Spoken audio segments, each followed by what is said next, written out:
Hi, everybody. If you don't know me, my name is Barb Steinberg. I am a parent coach to parents of twin and teen girls and a teen life coach as well. And I just felt like I needed to talk to you because maybe you're like me and you have recently dropped your child off at college. I only have one kid. It's my one and only, my firstborn, that I just dropped off at University of Georgia. I live in Austin. So he feels pretty far away. I have coached many parents over the years who have done this exact same thing, gone through this transition of parenting all day, every day, and preparing them to launch, and then saying goodbye to them as they drop them off at college.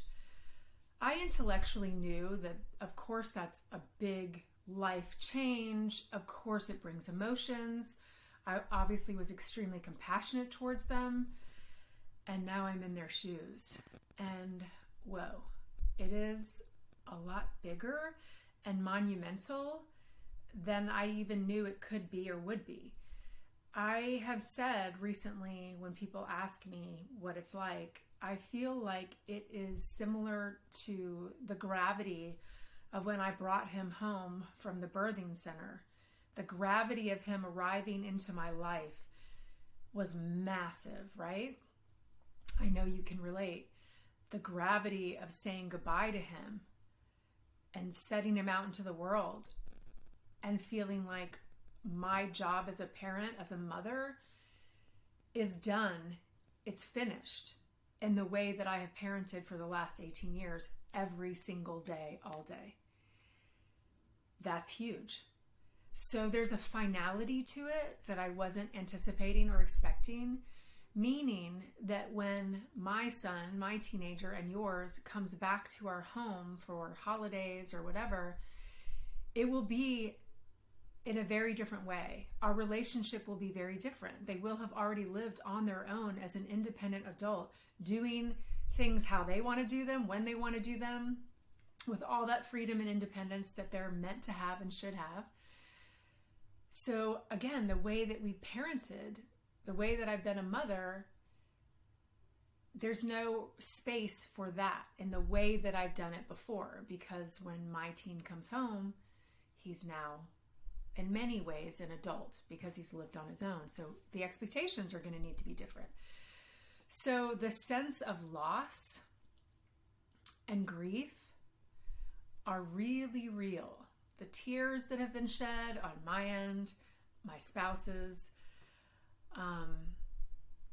that sense of loss, I wasn't quite expecting. I didn't know that it would be this big and deep and broad. Since I only have one child, I came home to an empty, quiet house. The energy of the house is completely different. His energy is gone. He had a big presence. He had a lot of energy. His room doesn't look like how it used to look when he was there every day. It's quiet. It's empty. It kind of looks a little bit more like a guest room than my kid's room. So, those might sound like maybe that's not a big deal, but it feels like a big deal. It feels like a big deal. So I'm saying this, I'm recording this for you because maybe you feel similarly. Maybe you've had similar thoughts. And by listening to this, you know you're not alone. You know that you're understood. I will say for me, how am I managing this to hopefully maybe help you in managing it? Number one, I'm asking questions like, what do I want my life to be now? How do I want to spend my time? How do I want to spend my energy? I have a lot more time and energy because I'm not parenting someone 24/7. So those are big questions I have yet to fully answer. I have ideas percolating, but I want to sit with it more. I hope you will too. I'm definitely leaning on the friends and the parents that I know and love that either have tremendous compassion even though they've never gone through this, or they have gone through it and they understand how hard it is. And they've gotten tears in their eyes just talking to me about my experience. They remember it vividly.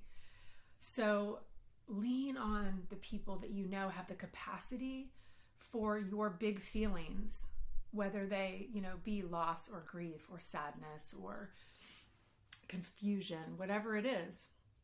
Lean on those people that you know can take it and want to be there to support you and want to listen to you and want to give you the hugs that you need and take you out for lunch, or in my case last night they took me out for margaritas. That helps too. So yeah, the other thing I'll say is talk with your teenager who's in college and ask them how often, if you haven't already, ask them how often they would like to be in touch with you. How often do you want to text? How often do you want to talk? Do you ever want to FaceTime? Just so you can kind of get on the same page about how often you're going to connect and when is good for their schedule and yours. I know for me that has alleviated some of the sadness to know that I have a phone call to look forward to tonight after 6 p.m. And I asked for a FaceTime. He was willing. I miss his face. I told him that. So those are some of my initial thoughts about how to get through this huge life transition. We also have a trip planned to go see him at UGA, so that helps too. So these are my initial thoughts of allowing yourself the space and the time to adjust to this change, to feel the feelings that come up when they come up, to have healthy diversions and distractions. In my case, all of my great girlfriends, talking to my spouse, watching awesome, hilarious TV shows, exercising, all these ways that we take care of ourselves during what can be a big emotional time. So know that I'm thinking about you. I care about you. I want you to be okay. I love my job as a parent coach. If you want to talk through this, if you want support, I would love to be there for you. So feel free to reach out on my website, barbsteinberg.com, and we can set up a parent coaching session. Until then, hang in there. I know it's going to get easier for both of us. Okay, take care, guys.